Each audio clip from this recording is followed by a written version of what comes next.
ஐயா தெரியும், உங்களுக்கு தெரிஞ்ச விஷயத்தையே நான் சொல்லக்கூடாது.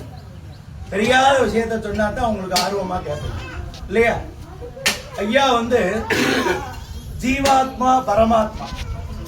ஜீவாத்மா என்பது நம்ம, பரமாத்மாங்கிறது ஆண்டவர். உங்களுக்கே தெரியும். நம்மளாம் ஜீவாத்மால இருந்து பரமாத்மாவுக்கு போறதுக்கு நம்மளுடைய 6 சக்கரங்கள் இருக்கு. 6 சக்கரங்கள் இயங்கும். மேல தலைக்கு பின்னாடி இருக்கக்கூடிய 7வது சக்கரம் தான் இயங்காது. இந்த 7வது சக்கரம் இயங்கிதான் நம்ம பரமாத்மாவை அடைய முடியும், தெய்வத்தை அடைய முடியும். ஆனா ஐயா வாழும் காலத்திலேயே ஜீவாத்மால இருந்து பரமாத்மாவுக்கு போனவர். அதுக்கு ஒரு சின்ன உதாரணம், மதுரை ஊர் பக்கத்துல மேலநேசநேரின்னு ஒரு ஊர். அந்த ஊர்ல இருந்து ஒரு சித்த வைத்தியர் குடும்பம் இருக்காங்க.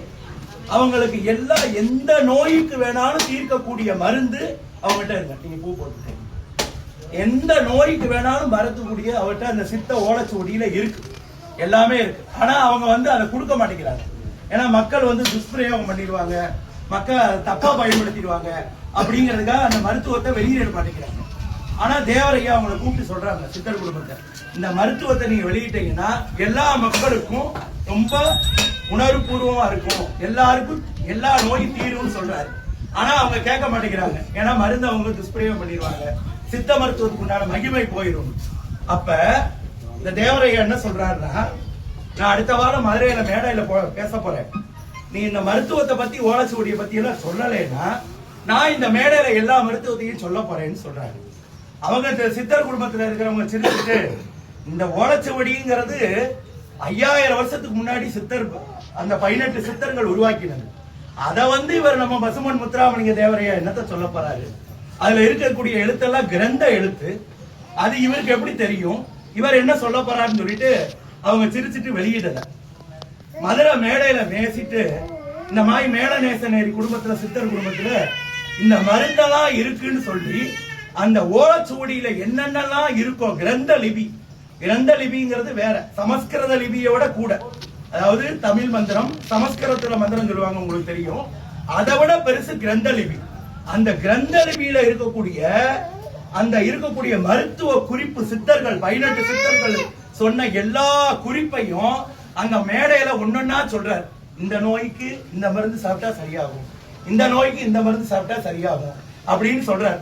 சொன்ன உடனே அந்த சித்தர் குடும்பத்துல இருக்கிறவங்க எல்லாரும் அழுது தேவரையா காலில் விழுந்து, நீங்க மகான், நீங்க தெய்வம், இருக்கும் போதே தெய்வம். ஏன்னா அந்த ஓலைச்சுவடியில 5000 வருஷத்துக்கு முன்னாடி அவர் வாழ்ந்த காலம் உங்களுக்கு தெரியும். அவர் வாழ்ந்த காலத்துல இருந்து 5000 வருஷத்துக்கு முன்னாடி யோசிச்சு பாருங்க. அதை எப்படி இவர் எல்லாத்தையும் சொல்ல முடியும்? கண்ணை மூடினார், எல்லாம் அல்ல தமிழ் கடவுள் முருகனை நினைச்சார், மனசுல எல்லாருக்கும் இந்த மருந்தை சொல்ல போறேன், என் நாக்கில உட்காருன்னு சொன்னார். அது மாதிரி நாக்கில உட்கார்ந்தது, அவர் எல்லாத்துக்கும் சொன்னார்.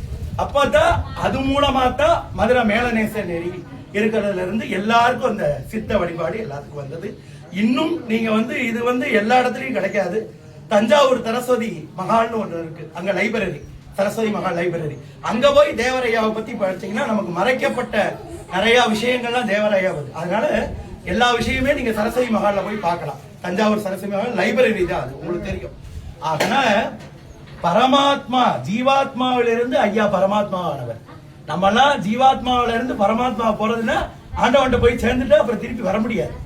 ஆனால் அவர் வாழும் காலத்திலேயே ஜீவாத்மாவா இருந்து பரமாத்மாவானது அது ஐயாவுக்கு மட்டும்தான். அந்த சிறப்பு வேற யாருக்கும் கிடையாது. இல்லாட்டினா நமக்கு ஒவ்வொரு பூஜையிலையும் டயம் சுருக்கமா இருக்கிறதுனால நிறைய சொல்ல முடியாது. ஒவ்வொரு பூஜையிலையும் எத்தனையோ சித்தர்கள் இருக்காங்க, 18 சித்தர்கள் இருக்காங்க, உங்களுக்கு தெரியும். எத்தனையோ மகான்கள் இருக்காங்க. எல்லாருக்கும் பால் குடம் எடுக்கிறாங்களா? எல்லாருக்கும் காவடி எடுக்கிறாங்களா? எல்லாருக்கும் அழகு குத்துறாங்களா? எல்லாருக்கும் நடைப்பயணம் பண்றாங்களா? எல்லாமே நம்ம ஐயாவுக்கு மட்டும்தான் நடக்குது. அதுல இருந்தே நீங்க தெரிஞ்சுக்கணும் அவர் எப்பேற்பட்டவர். இருக்கும் காலத்திலேயே ஜீவாத்மால இருந்து பரமாத்மா தெய்வமா ஆனவர். அப்பேற்பட்ட ஐயாவுக்கு இன்னைக்கு திருவாதிரை பூஜையை சமர்ப்பிக்கிறோம்.